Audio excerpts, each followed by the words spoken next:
নমস্কার। বাংলা সিরিয়াল সমাচারে জানাই তোমাদের অনেক অনেক স্বাগত। কথার আজকের পর্বের রিভিউতে অগ্নি কথাকে বলছে, আমাকে ছেড়ে চলে এলি? এরকম একটা সময়ে আমাকে একা করে দিচ্ছিস? কি ভাবছিস তুই? এটাই ভাবছিস তো যে আমি কোনোদিনও বাবা হতে পারবো না, তুই কোনোদিনও মা হতে পারবি না, তুই নিজেকে দোষারোপ করছিস যে তোর জন্য আমি বাবা হতে পারবো না, তাই তো? এইসব চলছে তো মনের মধ্যে। কথা মনে মনে বলছে, হ্যাঁ পাচক মশাই, আমি আপনাকে কি করে বলি, আমি তো কোনোদিনও মা হতে পারবো না, আপনাকে আমি কোনোদিনও সন্তান সুখ দিতে পারবো না, আমি আপনার লাইফে থাকলে আপনার কোনোদিনও বাবা হওয়া হবে না। অগ্নি বলছে, দেখ, আমি তোকে তোর মন পড়তে জানি, তোর মনে যে এখন কী চলছে আমি সব জানি। ভাবছিস যে আমি এই পৃথিবীর সব থেকে বেস্ট বাবা হব বলেছিলাম, সেটা আমার হওয়া হবে না তোর জন্য, তুই এটা ভাবছিস। কিন্তু কী রে তুই, এখন কত রকমের কত কি মেডিকেল কত পসিবিলিটিস রয়েছে, মানে কত রকমের কত কি হচ্ছে এখন। একটা উপায় না হলে অন্য উপায় তো আছে বল। কিন্তু তুই এইসব কেন ভাবছিস? ঠিক কোনো না কোনো উপায় হয়ে যাবে, তুই এইসব কেন ভাবছিস? কথা বলছে, আপনার কত স্বপ্ন ছিল, পরিবারের কত স্বপ্ন ছিল, সব কিছু আমার জন্য নষ্ট হয়ে গেল। বলছে, তুই এরকমটা ভাবলি কি করে রে? এরকমটা ভেবে তুই বাড়ি ছেড়ে এই হস্টেলে থাকতে চলে এলি? কথা বলছে, আমাকে ছাড়া আপনি ভালো থাকবেন, আপনার জীবনটা ভালো থাকবে। অগ্নি রেগে যায়, বলে, মিথ্যে কথা বলছে, তোকে ছাড়া আমি এক্সিস্টই করি না, আমার কোনো এক্সিস্টেন্সই নেই। তুই তোর মনে এই ভুল ধারণাগুলোকে এবার ছাড়, বন্ধ কর। কথা বলছে, আপনি ফিরে যান। আমি চিঠিতে লিখে এসেছি, চিঠিতে যা কিছু লিখেছি সব আমি মন থেকে লিখেছি, আমার কোনোটাই মনের বাইরের কথা নয়। আপনি দয়া করে ফিরে যান। বলছে যে আপনি ফিরে যান, আমি থাকলে আপনার জীবনটা নষ্ট হয়ে যাবে, আর আমি সেটা কিছুতেই দেখতে পারবো না। বলছে যে আমি কোনোদিনও মা হতে পারবো না, কিন্তু তার মানে তো এই নয় যে আপনি বাবা হতে পারবেন না। আপনি কেন এই সুখ থেকে বঞ্চিত হবেন? তাই বলছে। বলছে, আপনি কথাকে ভুলে যান পাচক মশাই। কথার অগ্নি কথা বলছে, আর কায়দা কানুন টিম ওখানেই দাঁড়িয়ে আছে, সবটা শুনছে, সবাই চুপ করে শুনছে, আর সবার মনটাই খারাপ কথাকে দেখে, কথার কথা শুনে। অগ্নি শুনে অবাক, কি বলছিস তুই? তুই এটা বলতে পারলি? কথা মনে মনে বলছে, হে সর্বশক্তিমান, আমাকে শক্তি দাও, যাতে আমি সবকিছু ভুলে যেতে পারি, আমি সবকিছু সয়ে যেতে পারি, আমার জন্য যাতে কখনো কারোর কোনো কষ্ট না হয়। বলছে, পাচক মশাইয়ের কষ্ট সহ্য করার মতো ক্ষমতা আমার নেই, আমাকে সেই শক্তি দাও ঈশ্বর। অগ্নি বলছে, তুই কথাটা বলতে পারলি? কিটো চলে যাওয়ার পর আমি যে কষ্টটা পেয়েছি না, এটা আমি কখনো মানে ভাবিনি বা কখনো পাইনি। তো এই সময়টাতে আমার তোকে সব থেকে বেশি দরকার, আর তুই আমাকে ছেড়ে চলে যাওয়ার কথা বলছিস, তোকে ভুলে যাওয়ার কথা বলছিস, তুই কি করে পারলি এটা কথা? অগ্নি বলছে। অগ্নি এবার বলছে, ঠিক আছে, আমাকে যদি তোর মুক্তি দিতেই হয় তাহলে আমাকে মেরে ফেল, আমি আর পারছি না। কথা তখন সেটা সহ্য করতে পারে না, অগ্নির কাছে দৌড়ে যায়। অগ্নি বলতে বলতে মাটিতে বসে পড়ে, বসে কাঁদতে থাকে। সত্যি তো, বাচ্চাকে হারিয়েছে, মানে সন্তানকে হারিয়েছে, কথাকে তো পাশে দরকার, কথা তো এটা বোঝা উচিত। কথা অগ্নির ভালো চেয়ে এমনটা করছে, কিন্তু তাতে কি অগ্নির ভালো হবে? হবে না তো। এক সন্তান শোক, তারপরে আবার বউ চলে যাবে, যাকে অগ্নি মানে এতটা ভালোবাসে, সেটা কি সম্ভব? তার স্ত্রীকে, এতটা ভালোবাসার মানুষকে ভুলে থাকা? কথা অগ্নির ঘাড়ে মাথা রেখে বলছে, মরার কথা বলবেন না, মানুষ চলে গেলে কেমন লাগে আপনি জানেন না? তখন বলছে, আমি তো জানি, তুই বোধহয় জানিস না, তাই তো তুই আমাকে ছেড়ে চলে এলি, পারলি তুই এটা করতে। বলছে, কতটা কষ্ট পেয়েছি আমি তুই ভাবলি না? কথা বলছে, আপনাকে কষ্ট দিতে চাইনি, মুক্তি দিতে চেয়েছি। অগ্নি শুনে অবাক হয়ে যায়।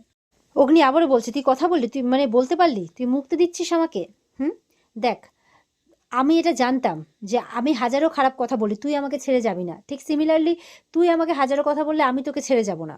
বলছে, কারণ আমি তোকে ছেড়ে থাকতে পারবো না, আমি তোকে ছাড়া জীবন কাটাতে পারবো না, আর এই পৃথিবীতে এমন কোনো শক্তি নেই যে তোর কাছ থেকে আমাকে আলাদা করে দেবে। অগ্নি ডিভোর্স পেপার বের করে বলছে যে এই ডিভোর্স পেপারে সাইন করেছিলিস না তুই? তুই কি ভাবছিস কোর্টের এই সামান্য একটা কাগজ তোকে আমার থেকে আলাদা করে দেবে? বলছে, নেভার। এই বলে কুটি কুটি করে কাগজটা ছিঁড়ে ফেলে দেয়। কথা দৌড়ে গিয়ে তখন তার পাচক মশাইকে জড়িয়ে ধরে, দুজন দুজনের সাথে মানে দুজন দুজনকে দেখতে থাকে, একে অপরের দুঃখটা চোখে চোখে শেয়ার করছে। এদিকে অগ্নির দাদু বলছে, কি ব্যাপার বলো তো, ওরা কখন বলল সেই যে কথা মাকে নিয়ে আসছে, এখনো পর্যন্ত কেন আসছে না? তখন সেখানে ঠাম্মিও আছে, ঠাম্মির মেয়ে পিসিয়াও আছে, অগ্নির মাও আছে। পিসিয়া বলছে, এই যে এতবার করে কেন বলছো বলো তো? ঠাম্মি বলছে, এই এক, তুমি বারবার করে এই ঘরবার ঘরবার করলে তুমি কি ভাবছো যে ওরা এক্ষুনি চলে আসবে? কথার মাও বলছে, রাস্তাঘাটের ব্যাপার তো, ঠিক চলে আসবে বাবা, চিন্তা করবেন না। ঠাম্মি বলছে, নাও তোমরাই বোঝাও এখন, আমার কথা তো শোনে না।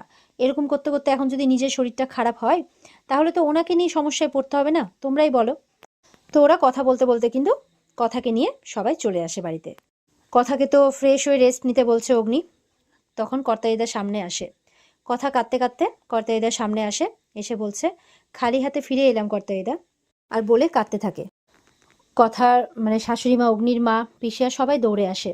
বলছে দিদা বলছে যে খালি হাত মানে তুমি তো এই সংসারকে ভরিয়ে দিয়েছো, কম দিয়েছো তুমি। অগ্নির মা বলছে মেয়ের মুখ থেকে এরকম কথা শুনতে ভালো লাগে? তো সবাই মিলে কথাকে বোঝাচ্ছে যে একে অপরের দুঃখ কষ্ট সবসময় ভাগ করে নিতে হয়। কর্তাইদা বলছে তুমি চলে যাওয়ার পরে বুড়ো মানুষটার কি অবস্থা হয়েছে জানো?